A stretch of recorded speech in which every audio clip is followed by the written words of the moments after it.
గ్రామంలో ప్రారంభమవుతుంది. మన దేశానికి స్వతంత్రం 1947లో వస్తే అల్లెనికి మాత్రం స్వతంత్రం ఈ రోజు 22 మే తేదీ 2026లో వచ్చింది. అది మన కూటమి ప్రభుత్వంలో వచ్చింది. మన అన్న కోన రవికుమార్ గారి తాలూకా కార్యక్రమం వల్ల వచ్చిందని ఘంటాపదంగా మీ అందరికీ తెలియజేస్తున్నాను. ఏనాడు అల్లెన గ్రామం ఒక ఎప్పటి నుంచో కోరుకున్నటువంటి దశాబ్దాల నాటి కళ. ఇటు నుంచి బూర్జ్ మండలానికి గాని ఇటు నుంచి మరొక కనెక్టివిటీ మాకు ఎస్టాబ్లిష్ చేయాలని ఎంతో కాలం నుంచి ఇక్కడ ఉన్నటువంటి పెద్దలందరూ కూడా ఒక కోరికగానే ఉండిపోయింది. ఆ కోరిక ఎంతమంది ప్రయత్నించినా అది సాధ్యం కాలేదు. కానీ ఈ రోజు గర్వంగా తెలియజేస్తున్నాను, ఈ రోజు బ్రహ్మాండంగా 6 కోట్ల రూపాయలు ఖర్చు పెట్టి మదనాపురం నుంచి గిరిడిపేట మీదుగా మళ్లీ మన అల్లెన గ్రామం వస్తున్నామనంటే దానికి కారణం ఏకైక వ్యక్తి సోదరులు కోన రవి కుమార్ గారు అనేది కూడా మరొకసారి తెలియజేస్తున్నాను. ఒక చదువుకున్నటువంటి వ్యక్తి, ఈ ప్రాంతం మీద పూర్తి అవగాహన కలిగిన వ్యక్తి, చిత్తశుద్ధితో పనిచేసిన వ్యక్తి, భవిష్యత్తును ఏ రకంగా తీర్చిదిద్దాలన్న దాని మీద చిత్తశుద్ధితో పనిచేసేటటువంటి వ్యక్తిని మనం ఎన్నుకొని ఒక శాసనసభ్యుడిగా మనం పెడితే దాని ప్రభావం ఒక ప్రాంతం మీద ఎలా ఉంటుంది అనడానికి ఈ రోజు వేసినటువంటి రోడ్డే ఒక పెద్ద ఉదాహరణను తెలియజేస్తున్నాను. చాలా మంది ఎమ్మెల్యేలు చేశారు, కొంతమంది మంత్రులుగా కూడా గతంలో చేశారు. అప్పటికి అల్లెన గ్రామం ఇలాగే ఉండేది. అల్లెన గ్రామం అనంటే ఏ మండలంలో ఉందో కూడా సరిగ్గా ఎవరికి కూడా తెలియదు. చెప్పుకోవడానికే బూర్జ్ మండలం, కానీ అల్లెన గ్రామం అంటే పాలకొండ. అల్లెన గ్రామం అంటే ఇది ఏటు దాటితే సంతకవిటి. అంటే ఇక్కడ నుంచి అల్లెన నుంచి మీరు పాలకొండ నడుచుకొని వెళ్ళిపోవచ్చు. అల్లెన నుంచి ఎక్కడికి మన ఏటు దాటితే సంతకవిటి కూడా వెళ్ళిపోవచ్చు. కానీ బూర్జ్ వెళ్ళాలని అంటే మాత్రం గొక్కులు తిరిగినట్టుగా మొత్తం అంతా కూడా 18 కిలోమీటర్లు తిరిగి మళ్ళీ బూర్జ్ మనం వెళ్ళాలి. అంటే మండల హెడ్ క్వార్టర్ కూడా సరైనటువంటి కనెక్టివిటీ లేకపోయినా గతంలో ఉన్నటువంటి ప్రభుత్వాలు, గతంలో ఉన్నటువంటి నాయకులు ఎవరి వల్ల సాధ్యం కాలేదు. ఈ రోజు మన కూటమి ప్రభుత్వం ముఖ్యమంత్రిగా చంద్రబాబు నాయుడు గారు వచ్చిన తర్వాత ఒక పక్కన ప్రధానమంత్రి నరేంద్ర మోదీ గారు, మరొక పక్కన జనసేనాధిపతి పవన్ కళ్యాణ్ గారు, వీళ్ళందరి తాలూకా సహకారంతో ఒకే ఒక్క ఆలోచన పెట్టుకొని పనిచేస్తున్నాం. గ్రామాల వరకు ఏదైతే ఈ రాష్ట్రంలో అభివృద్ధి జరగాలని మనం ఆశిస్తున్నామో అది కేవలం పట్టణాల్లోనో కొన్ని ప్రాంతాల్లోనే ఉండిపోకూడదు. గ్రామం వరకు కూడా అభివృద్ధి తీసుకుని వెళ్లాలనే ఆలోచనతో పనిచేశాం. కాబట్టి ఈ రోజు చరిత్రాత్మకమైనటువంటి కార్యక్రమానికి మనం శ్రీకారం చుట్టాం. 6 కోట్ల రూపాయలు ఎన్ఆర్జీఎస్ తాలూకు నిధులు తీసుకొని వచ్చి బ్రహ్మాండమైనటువంటి రోడ్డు వేశాం. ఇక ఇక్కడ ఉన్నటువంటి వాళ్ళ తాలూకు గొడ్డలి ఆలోచనలు ఇంకా మారలేదు. ఎంత చేసినా సరే విమర్శలు చేయడానికే వాళ్ళ మనసు ఒప్పుతుంది తప్ప ఈ రోజు ఎంత మంచి కార్యక్రమం చేస్తే ఒక్కరు కూడా అభినందించడానికి మనసు రావట్లేదనంటే వాళ్ళు కూడా ఒక్కసారి ఆత్మ పరిశీలన చేసుకోవాలి. రాజకీయాలు ఎప్పుడు సమాజంలో ఉంటాయి, పార్టీలు ఎప్పుడు కూడా నడుస్తూనే ఉంటాయి. ఒక వ్యక్తికి ఒక నాయకుడి మీద అభిమానం ఉండొచ్చు, ఒక వ్యక్తికి ఒక పార్టీ అంటే నచ్చొచ్చు, ఒక వ్యక్తికి దాని తాలూకా రాజకీయ ఆలోచనలు ఒక రకంగా ఉండొచ్చు. కానీ గ్రామానికి గాని సమాజంలో ఒక మంచి పని చేస్తే వీలైనంత వరకు ప్రోత్సహిస్తాం, అభినందిస్తాం. మరీ ఎక్కువగా రాజకీయాలు అడ్డొస్తే ఏమీ మాట్లాడకుండా పక్కనుంటాం. కానీ ఇంత బ్రహ్మాండమైనటువంటి కార్యక్రమం, చరిత్రలో నిలిచిపోయే కార్యక్రమం మన అల్లెన గ్రామంలో జరిగినా సరే ఈ రోజు గొడ్డలి పార్టీలో ఉన్నటువంటి వాళ్ళు ఈ రోజు ఒక్క మంచి మాట చెప్పలేకపోతున్నారనంటే వాళ్ళ భవిష్యత్తు ఎలాగుంటుందో అన్నది కూడా ఒక్కసారి మనం ఆలోచించుకోవాలి. అల్లెన గ్రామస్తులు కూడా చెప్తున్నాను, ఇదేదో ఇసుక కోసమో దొడ్డి దారి కోసమో వేసినటువంటి రోడ్డు కాదు, రాజమార్గం ఈ రోజు అల్లెన గ్రామానికి వేశాం. మెయిన్ రోడ్డు నుంచి బ్రహ్మాండంగా అతి తక్కువలోనే ఇక్కడికి రావడానికి వేశాం. అందుకనే రవణ చెప్పినట్టు ఇక్కడ ఉన్నటువంటి పొలాల మధ్యలో ఎవరికైనా తెలిసి ఎవరి పొలం ఎక్కడుందో కూడా సరిగ్గా తెలిసేది కాదు. ఎక్కడికి వెళ్లాలనంటే డొంకల నుంచి మీ పొలాల మధ్యలో నుంచి ఆ నది పక్కన ఉన్నటువంటి పొలాలకి మీరు వెళ్లేవారు. ఈ రోజు స్పష్టంగా ఎక్కడికి వెళ్లాలన్నా సరే అక్కడ వరకు మీరు కారులోనైనా ట్రాక్టర్లోనైనా సరే వెళ్లి మీ పొలాలన్నీ కూడా చూసుకునే అవకాశం ఈ రోడ్డు వల్ల మీకు కలిగింది. 10-15 లక్షలు ఒక ఎకరం ఈ రోజు ఉంటే ఎంత అయిందన్న ఈ రోజు 50 లక్షలు. ఒక ఆలోచనకు వద్దాం, 10-15 లక్షలు ఉన్నటువంటి పొలాలు ఈ రోజు ఇంకేమీ కాదు. ఏదో పెద్ద ఇండస్ట్రీ ఎక్కడికి రాలేదు, ఎవరో ఇంకేదో ఒక పెద్ద ఇదేమీ పెట్టలేదు. కేవలం ఒక రోడ్డు మనం ఈ రోజు కనెక్టివిటీ ఇక్కడ వేస్తే 15 లక్షలు ఉన్నటువంటిది ఈ రోజు 50 లక్షల వరకు పొలం ఇక్కడ పలుకుతుందనంటే అది అభివృద్ధి తాలూకా శక్తి అనేది కూడా మీ అందరికీ కూడా తెలుస్తున్నాను. అటువంటి అభివృద్ధి మాకు కావాలనే ఈ రోజు ఇలాంటి కార్యక్రమాలు చేస్తున్నాం. ఎక్కడా విధ్వంసం లేకుండా, ఎక్కడా కక్ష సాధింపు లేకుండా ఈ 5 సంవత్సరాలు మీ అందరూ కూడా అవకాశం ఇచ్చారు. ఎమ్మెల్యేగా అన్న రవికుమార్ గారిని గెలిపించారు. ఎంపీగా మీ సోదరుడుగా నన్ను కూడా ఆశీర్వదించారు. 3వ సారి గెలిపిస్తే మీ అందరి తాలూకా శక్తితో ఈ రోజు ప్రధానమంత్రి గారి పక్కన 30 మంది ఉండే ఈ దేశ కేబినెట్ లో అత్యధిక చిన్న వయసులో ఉన్నటువంటి ఒక కేబినెట్ మినిస్టర్ గా ఈ రోజు నేను ఉన్నానంటే అది ప్రజాస్వామ్యానికి ఉన్నటువంటి శక్తి, అది ప్రజల తాలూకా ఓటుకున్నటువంటి శక్తి అనేది కూడా తెలియజేస్తున్నారు. ఇంత పెద్ద పెద్ద స్థానాల్లో మాకు కూర్చొని పెట్టిన తర్వాత మేము ఆలోచించేదేదో మా కోసం కాదు, మా కుటుంబం కోసం కాదు, మీరే మా కుటుంబంగా భావించి ప్రతిరోజు కూడా కష్టపడుతున్నాం. అన్న రవికుమార్ గారు ఎప్పటి నుంచో దశాబ్దాల కాలం నుంచి ఉండిపోయే కార్యక్రమాలకి ఈ 5 సంవత్సరాల్లోనే మనం శాశ్వత పరిష్కారం అందించాలని ఇటు అల్లెను నుంచి ఆమదల వలస వరకు, సరుబుజ్జుల నుంచి పొందూరు వరకు ఏ గ్రామం వెళ్ళినా ఏ సమస్య ఉన్నా సరే నేనున్నాననే ధైర్యంతో, ఈ కూటమి ప్రభుత్వం ఇచ్చినటువంటి ధైర్యంతో అన్న రవికుమార్ గారు ఆమదల వలస నియోజకవర్గాన్ని అందాల వలసగా ఈ రోజు తయారు చేయడానికి అన్ని కార్యక్రమాలు కూడా చేస్తున్నారు. అటువంటి నాయకుడు పక్కన ఉండి నేను కూడా కష్టపడడానికి ఎంతో గర్వపడుతున్నానన్నది కూడా ఈ అల్లెన గట్ట మీద నుంచే మీ అందరికీ కూడా తెలియజేస్తున్నాను. ఈ 5 సంవత్సరాలు ప్రతి ఒక్కరు కూడా లెక్క పెట్టుకోండి, ప్రతి రోజు కూడా లెక్క పెట్టుకోండి. మీరు ఊహించినటువంటి కార్యక్రమాలన్నీ కూడా మేము చేసి తీరుతాం. ఇక్కడ ముఖ్యంగా బూర్జ మండలానికి వస్తే ప్రధానంగా ఈ జిల్లాలో 28 వరకు మన పార్లమెంట్ కాన్స్టిట్యున్సీలో మండలాలున్నా అత్యధిక వెనకబడిందిగా బూర్జ మండలం ఉండిపోయింది. దానికి కారణం అనేకం అవ్వచ్చు, కానీ ఈ రోజు మాకు ఆలోచన ఉంది. బూర్జ మండలాన్ని అభివృద్ధి చేయాలి. బూర్జ మండలం అభివృద్ధి చేయాలంటే మొట్టమొదటగా కనెక్టివిటీ ఇవ్వాలి. ఏ గ్రామం వెళ్ళినా సరే బ్రహ్మాండంగా ధైర్యంగా రాజమార్గంలో వెళ్లేటటువంటి అవకాశం కల్పించాలి. అందుకనే ఆమదల వలస నియోజకవర్గంలో 400 కిలోమీటర్ల బీటీ రోడ్లు వేసి చరిత్ర సృష్టించినటువంటి ఘనత మన కూటమి ప్రభుత్వానిదే, అన్న రవికుమార్ గారిదే అని తెలియజేస్తున్నాను. కనెక్టివిటీ ఎస్టాబ్లిషన్ చేసిన తర్వాత విద్యా వ్యవస్థను కూడా బాగు చేయాలని, విద్యా వ్యవస్థతో పాటు సాగునీటి వ్యవస్థను కూడా బాగు చేయాలని, దానితో పాటు గ్రామాల్లో మౌలిక వసతులు కూడా అందరికీ కూడా కల్పించాలని, అది సీసీ రోడ్లు కావచ్చు, ఇంటింటికి కుళాయి కావచ్చు, ఇలా ఏ కార్యక్రమం అన్నా సరే ప్రతి గ్రామంలో కూడా చేయాలని కంకణబద్దులై ఈ కూటమి ప్రభుత్వంలో మేమందరం కూడా కృషి చేస్తున్నాం. 2 సంవత్సరాల్లో మంచి మార్పు వచ్చింది. ఒక పక్కన ఇలాంటి కార్యక్రమాలు చేస్తున్నాం, మరొక పక్కన చంద్రబాబు నాయుడు గారి తాలూకా ఆశీస్సులతో ఇచ్చినటువంటి హామీలు సూపర్ 6 లో ఏవైతే ఉన్నాయో ఒక్కొక్కటి కూడా చేసుకుంటూ వెళ్తున్నాం. నా 3000 ఉన్నటువంటి పెన్షన్ ఆ రోజుల్లో కూడా గుర్తు పెట్టుకోవాలి మీరందరూ కూడా. మనకి సాధారణంగా మనిషి జీవితంలో మనకేమవుతుందనంటే సుఖాలు ఒక్కసారి అలవాటు అయినప్పుడు కష్టాలన్నీ కూడా మనం మర్చిపోతాం.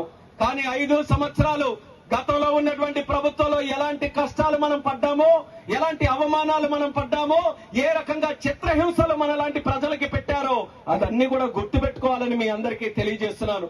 ఆ రోజు కూడా ఇలాగే ఒక రాజకీయ పార్టీగా వచ్చి జగన్మోహన్ రెడ్డి గారు ముద్దులందరికీ కూడా పెట్టి, నేనైతే మీకు అన్ని కూడా ఏది ఆకాశంలో ఉండి మబ్బులు కూడా చూపించినా, సూర్యుడు చూపించినా, చంద్రుడు చూపించినా, నక్షత్రాలు చూపించినా నేనే తీసుకెళ్లి మీ చేతిలో మీ ఇంటిలో కూడా పరిచేస్తానన్నట్టుగా చెబితే అందరూ కూడా ఊరిళ్ల పాది ఇంటిళ్ల పాది అందరూ కూడా కలిసి ఆ రోజు ఓట్లేశారు. తీరా ఓట్లేసిన తర్వాత పెన్షన్ ఎదురా అనంటే ఇన్స్టాల్మెంట్ లెక్కలు మన ఎల్ఐసి వాళ్ళు వచ్చి ఇన్స్టాల్మెంట్ డబ్బులు అడిగినట్టు ఈ 250 ఇస్తాను, మళ్ళీ ఆగు కొద్దిసేపటి తర్వాత ఎప్పుడో వస్తే అవకాశం వస్తే అప్పుడు ఇస్తాను, అలాగే 5 సంవత్సరాలు తీసుకొని పెంచాడు. ఏ కార్యక్రమం కూడా సక్రమంగా చేయలేదు, ఏ కార్యక్రమం కూడా ఇచ్చినటువంటి మాట ప్రకారం చేయలేదు. అందుకని మీరు అందరూ కూడా బుద్ధి చెప్పారు. ఈ రోజు కూటమి ప్రభుత్వంలో 175 ఎమ్మెల్యే స్థానాలు మన రాష్ట్రంలో ఉంటే 164 స్థానాలు ఈ రోజు ఎన్డీఏ ప్రభుత్వానికి, కూటమి ప్రభుత్వానికి గెలిపించారనంటే చంద్రబాబు నాయుడు గారి మీద, పవన్ కళ్యాణ్ గారి మీద, మన ప్రధానమంత్రి నరేంద్ర మోదీ గారి మీద ఉన్నటువంటి నమ్మకంతో ఈ రోజు ఎన్నికల్లో కూడా మనం చరిత్ర సృష్టించాం. దానిని ఒక అవకాశంగా తీసుకొని పెన్షన్లు 3000 ఇమీడియట్ గా 4000 పెంచాం. ఆడపడుచులందరూ కూడా ఎంతో ఆశగా, కోరికగా ఒకటి ఫ్రీ బస్సు కోసం ఎదురు చూస్తే ఆ కార్యక్రమం కూడా ప్రారంభించాం. సంవత్సరానికి 3 గ్యాస్ సిలిండర్లు ఉచితంగా కూడా చేయించాం. అలాగే తల్లికి వందనం కింద ఎంత మంది పిల్లలుంటే అందరికీ కూడా వాళ్ళందరికీ కూడా 15,000 చొప్పున వాళ్ళ అకౌంట్లో కూడా వేయించామని తెలియజేస్తున్నాను. చంద్రబాబు నాయుడు గారితో మేము మాట్లాడినప్పుడు కేంద్ర మంత్రిగా నాకు అవకాశం ఉంది, ఒక సీనియర్ నాయకులుగా అన్న రవికుమార్ గారికి అవకాశం ఉంది. మేమందరం కూడా కూర్చొని చంద్రబాబు నాయుడు గారితో మాట్లాడితే ఆయన ఎప్పుడు కూడా చెప్పేది ఒక్కటే, ఎంత అవకాశం ఉంటే ప్రజలకు అంత డబ్బులు మనం ఇద్దాం. సంపద సృష్టిస్తాం ఆంధ్రప్రదేశ్ రాష్ట్రంలో. ఊరికే డబ్బులనంటే కేవలం ఒక పక్కన పంచడమే కాదు, రాష్ట్రంలో సంపద కూడా పెరగాలి. రాష్ట్రంలో పెద్ద పెద్ద కంపెనీలు రావాలి. ఇక్కడ పన్నులు కట్టేటటువంటి స్థాయి మనకు పెరగాలి. ఉద్యోగ అవకాశాలు రావాలి.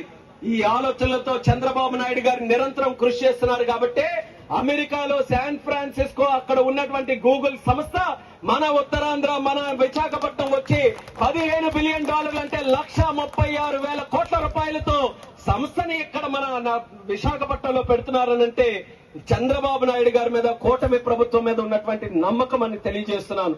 అంటే ఒక పక్కన ప్రజలకి మంచి చేయాలి, సంక్షేమం ఇవ్వాలి, వాళ్ళకి డబ్బులు అందించాలి, పేదవాడిని కూడా ధైర్యంగా బ్రతికే అవకాశం మనం కల్పించాలి.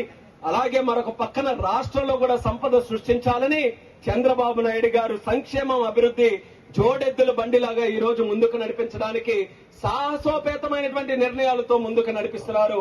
ఈ 2 సంవత్సరాల తాలూకా చూసుకుంటే విజయవంతంగా ముందుకు నడిపించాం. దేశంలో ఏ రాష్ట్రం కూడా ఆంధ్ర అంతా అభివృద్ధి చెందట్లేదు. ఈ రోజు దేశంలో పెట్టుబడులు ₹100 వస్తే 25.3 పైసలు, 25 రూపాయలు 3 పైసలు మన ఆంధ్రప్రదేశ్ రాష్ట్రంలోనే పెట్టుబడులు వస్తున్నాయి.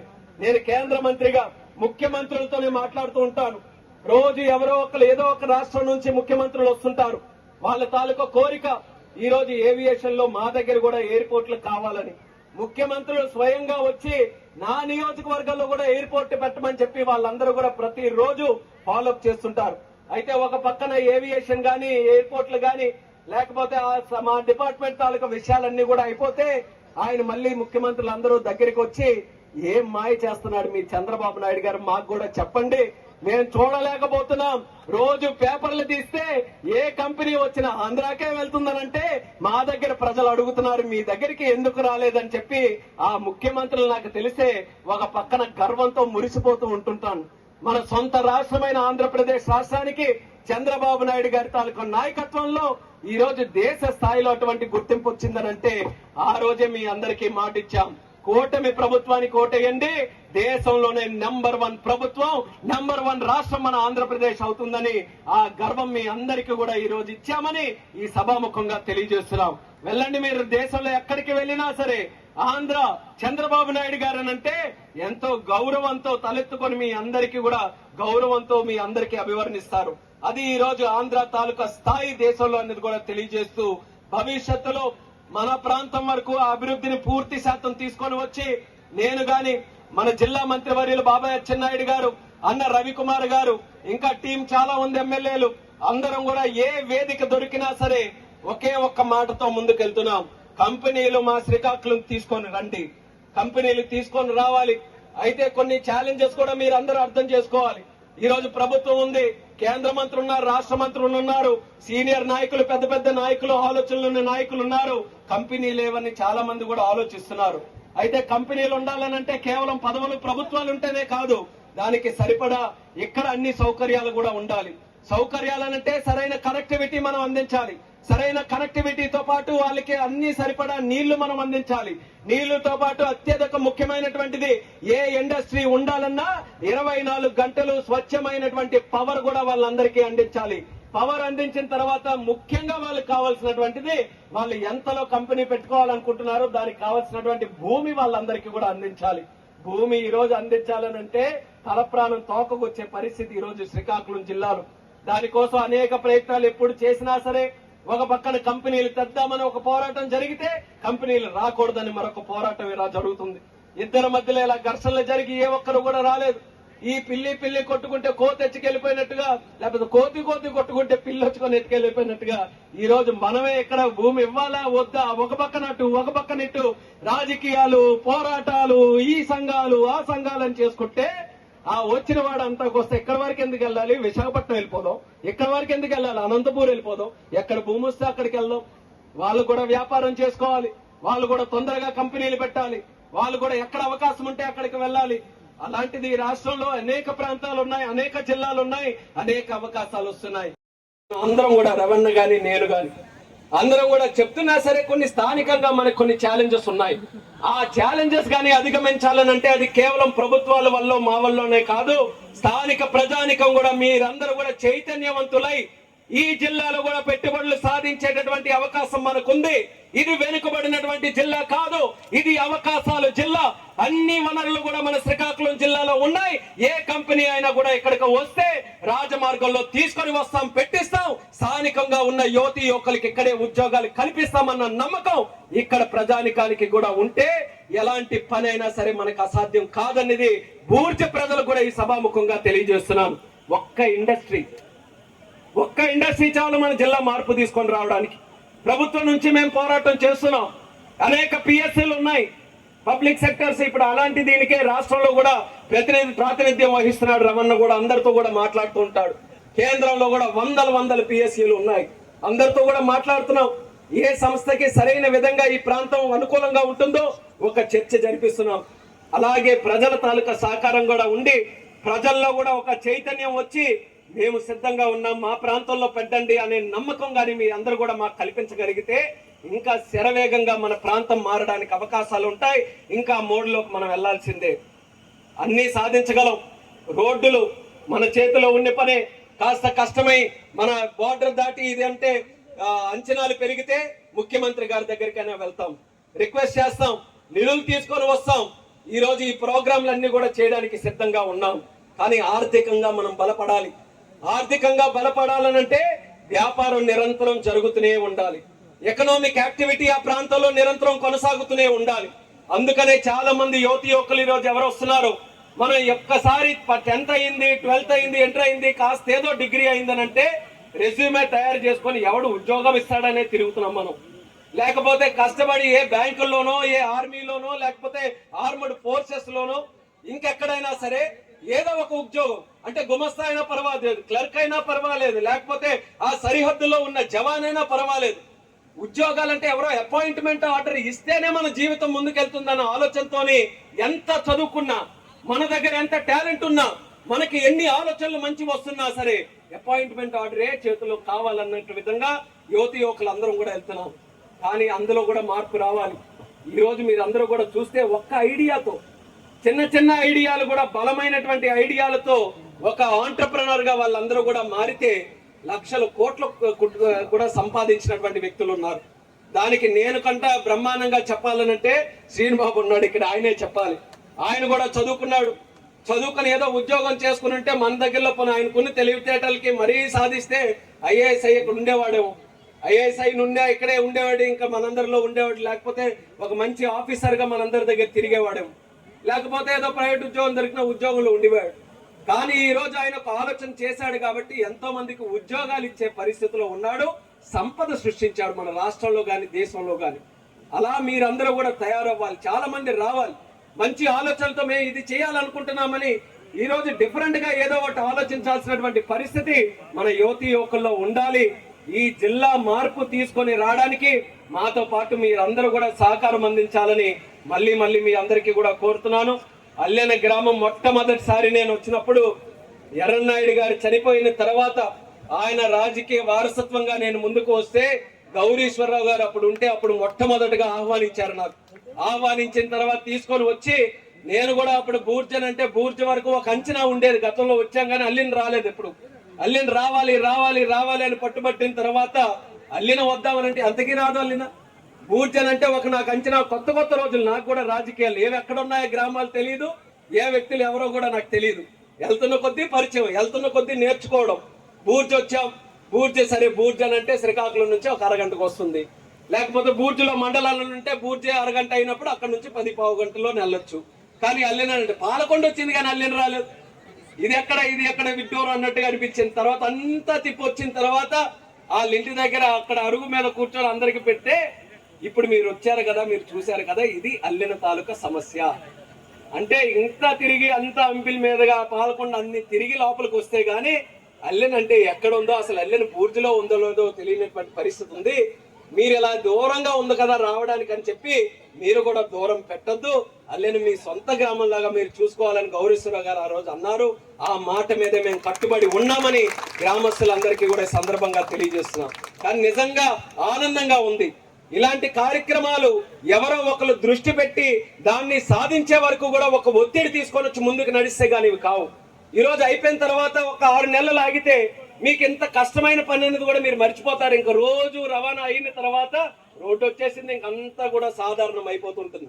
కానీ అల్లెల గ్రామం ఉన్నంత వరకు అన్న రవికుమార్ గారు చేసినటువంటి కార్యక్రమం ప్రతి ఒక్కరి గుండెల్లో చిరస్థాయిగా ఉండాలని కూడా ఈ వేదిక ద్వారా తెలియజేస్తున్నాను.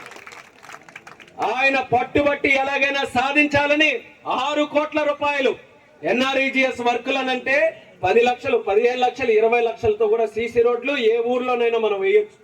కానీ అవన్నిటిని కూడా ఏకీకృతం చేసి 6 కోట్ల 50 లక్షల రూపాయలు ఒకే రోడ్డుకి పెట్టి ఇంత బ్రహ్మాండంగా ఈ రోజు చేశాడు. ఒక చరిత్ర ఈ రోజు సృష్టించాం. అల్లెను కూడా కూటమి మీద మా మీద పెట్టుకున్నటువంటి నమ్మకాన్ని నిలబెట్టుకొని ఈ రోజు బ్రహ్మాండంగా ఈ కార్యక్రమం చేశాం. ఇంకా చిన్న చిన్న సమస్యలు మా చెవులు ఈ రోజు కొంత ఇవ్వలేదు వాళ్ళందరికీ కూడా, అనుకున్న వాళ్ళకి. లేకపోతే అటు నుంచో 10 ఇటు నుంచో 10 అల్లెను గురించి చెప్పడానికి రెడీగా ఉన్నారు అందరూ కూడా. రామ్జీ పేపర్లు కూడా పట్టుకున్నాడు, ఇస్తాడు ఇప్పుడు అయిన తర్వాత అన్ని కూడా. అయితే కొన్ని ఉన్నాయి, ఆ గతంలో కూడా నేను వచ్చినప్పుడు చెప్పాను. ఎంపీల మాట్లాడుకొని ఒక మంచి కార్యక్రమం గ్రామంలో ఎప్పుడు కూడా చిరస్థాయిగా ఉండిపోయే విధంగా మంచి యాసెట్ కూడా ఇక్కడ క్రియేట్ చేస్తామని తెలియజేస్తున్నాను. ఆయన ఆల్రెడీ చెప్పాడు, ఆయనకు ఒక ఆలోచన ఉంది. ఆంధ్ర వలసలో ముఖ్యంగా మన బూర్జ లాంటి ప్రాంతంలో ఆ ఎలక్ట్రికల్ లైన్లు అన్ని ఎప్పుడో వేసినవి, కొన్ని అయితే బ్రిటిష్ కాలం నుంచి వేసినట్టు అలాగే ఉండిపోయినాయి. ఓ తుఫాన్ వచ్చింది, మళ్ళీ అదే లైన్ అలాగే వేసుకుంటూ వెళ్ళాం. కానీ ఈ రోజున్న అవసరాలకి, ఈ రోజు పెరిగిన గ్రామాలకి, ఈ రోజున్న జనాభాకి, ఈ రోజు అగ్రికల్చర్ కి లెక్కట్టుగా ఎక్కడ సంబంధం లేకుండా కొన్ని దగ్గర ఎలక్ట్రికల్ లైట్స్ ఉన్నాయి. అందుకనే ఫస్ట్ ప్రయారిటీ కింద ఈ 2 సంవత్సరాలు మన ఆంధ్రవలస నియోజకవర్గంలో ప్రతి రూపాయి ఎలక్ట్రికల్ ప్రోగ్రామ్ కి పెట్టాం. మంచి మార్పు వచ్చింది, మంచి రెస్పాన్స్ వచ్చింది, ప్రభావం కూడా చాలా బాగుంది. మనకు కూడా ఇక్కడ కూడా ఈ ఎలక్ట్రికల్ లైన్ ని ఎంపీ నిధుల నుంచి మనం చక్కగా చేస్తున్నాం. సో ఎలక్ట్రికల్ లైన్ ఒకటి, ఊర్లో ఒక బిల్డింగ్ ఒకటి, అలాగే ఇంకొక నాతాలకు కోరిక ఒకటి ఉంది. ఇంత మంచి రోడ్డు వేసినప్పుడు ఇక్కడ నుంచి కూడా వెళ్తారు, మహిళలు కూడా చాలా మంది ఇలా వెళ్తారు. మెయిన్ రోడ్డు దగ్గరికి వెళ్ళి చంద్రబాబు నాయుడు గారు ఫ్రీగా మీ అన్న మీకు పంపిస్తున్న బస్సు కోసం అక్కడ వెయిట్ చేస్తారు. కాబట్టి అక్కడ బస్ షెల్టర్ మంచిది మీ అందరి కోసం నిర్మిస్తామని ఈ వేదిక ద్వారా మీ అందరికీ కూడా తెలియజేసుకుంటూ మరొకసారి మీ అందరికీ నా హృదయపూర్వకమైనటువంటి అభినందనలు తెలియజేస్తున్నాను.